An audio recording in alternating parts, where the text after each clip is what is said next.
Varicose వ్యాధితో బాధపడుతున్నారంట. తక్కువ ఖర్చుతో ట్రీట్మెంట్ కావాలి అనుకుంటే ఎవిస్ హాస్పిటల్ని సంప్రదించండి.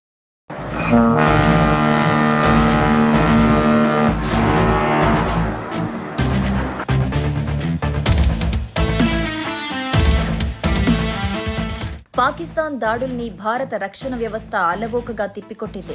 మన అమ్ముల పొదిలోని రక్షణ కవచం S-400 సుదర్శన చక్ర పాక్ క్షిపణులను ఆకాశంలోనే కూల్చేసింది. 15 నగరాలపై డ్రోన్ క్షిపణి దాడులకు ప్రయత్నించి భంగపడింది పాక్. ముఖ్యంగా సరిహద్దుల్లో ఉన్న అవంతిపురా, శ్రీనగర్, జమ్మూ, పఠాన్కోట్, అమృత్సర్, కపుర్తాలా, జలంధర్, లుధియానా, ఆదంపూర్, బఠిండా, చండీగఢ్, నల్ ఫలోడి, ఉత్తరాలై, భుజ్లతో సహా అనేక సైనిక లక్ష్యాలపై దాడులకు యత్నించింది. ఈ దాడుల్ని భారత గగనతల రక్షణ వ్యవస్థ అడ్డుకుంది.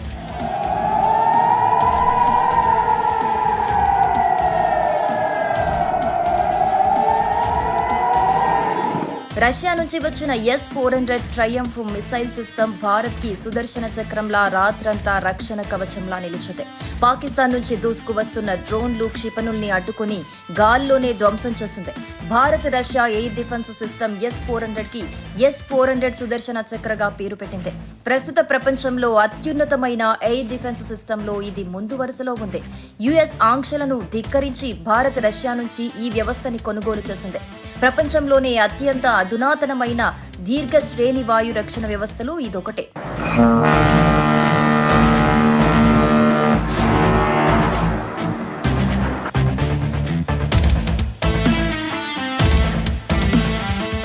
IAF command and control network తో అనుసంధానించబడిన ప్రతి S-400 స్క్వాడ్రన్ లో 2 బ్యాటరీలుంటాయి. ఒక్కొక్కటి 6 లాంచర్లను, అధునాతమైన రాడర్లను కలిగి ఉంటుంది. ఒక్కో బ్యాటరీలో 128 క్షిపణుల సపోర్ట్ ఉంటుంది. S-400 సుదర్శన్ 400 కిలోమీటర్ల వరకు శత్రువులు ప్రయోగించే వైమానిక ముప్పులను ముందే పసిగట్టి కౌంటర్ అటాక్ చేస్తుంది. ఇది stealth air craft, fighter jets, డ్రోన్లు, క్రూయిజ్ క్షిపణులు, బాలిస్టిక్ క్షిపణుల్ని ట్రాక్ చేసి మార్గం మధ్యలోనే కొట్టేస్తుంది. తాజాగా పాకిస్తాన్ దాడిని S-400 వ్యవస్థ తిప్పికొట్టి తన సత్తాను మరోసారి నిరూపించుకుంది.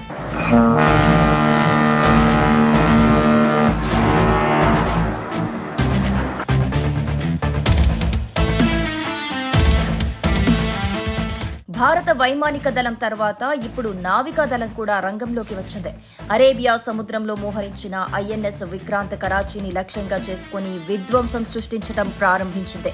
నావికా దళ దాడి కారణంగా కరాచీ ఓడరేవుతో సహా నగరంలో భారీ అగ్ని ప్రమాదం జరిగింది. INS విక్రాంత్ ను శత్రు దుర్భేద్యంగా మార్చే క్యారియర్ బాటిల్ గ్రూప్ దాని వెంటే అంగరక్షకుల్లా ఉంటాయి. ఈ గ్రూప్ లో కల్వారీ క్లాస్ జలాంతర్గాములు, కోల్కతా క్లాస్ డిస్ట్రాయర్లు, తల్వార్ క్లాస్ ఫ్రిగేట్లు ఉంటాయి. వీటన్నింటితో INS విక్రాంత్ సముద్రంలో ఓ భారీ కోటలా ముందుకు కదులుతోంది. కల్వరీ క్లాస్ జలాంతర్గాముల్లో INS కల్వరీ, INS వగీర్ సబ్మెరైన్లుంటాయి. వీటిలో శత్రు నౌకలను ధ్వంసం చేసే క్షిపణులుంటాయి. ఒక క్షిపణి 3000 కిలోల బరువైన నౌకను కూడా తుత్తునియలు చేయగలదు. ఇక కోల్కతా క్లాస్ డిస్ట్రాయర్లలో BrahMos supersonic cruise missiles, 32 Barak 8 missiles తో కూడిన INS కోల్కతా, INS చెన్నై యుద్ధ నౌకలుంటాయి.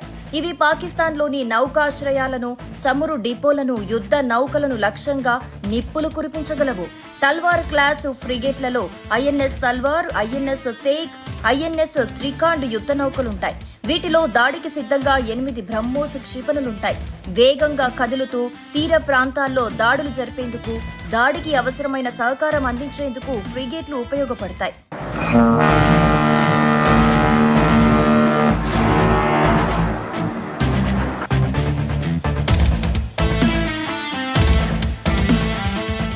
సుమన్ టీవీలో మీ పర్సనల్ అండ్ బిజినెస్ ప్రమోషన్స్ కోసం కింది నెంబర్కి కాంటాక్ట్ చేయండి.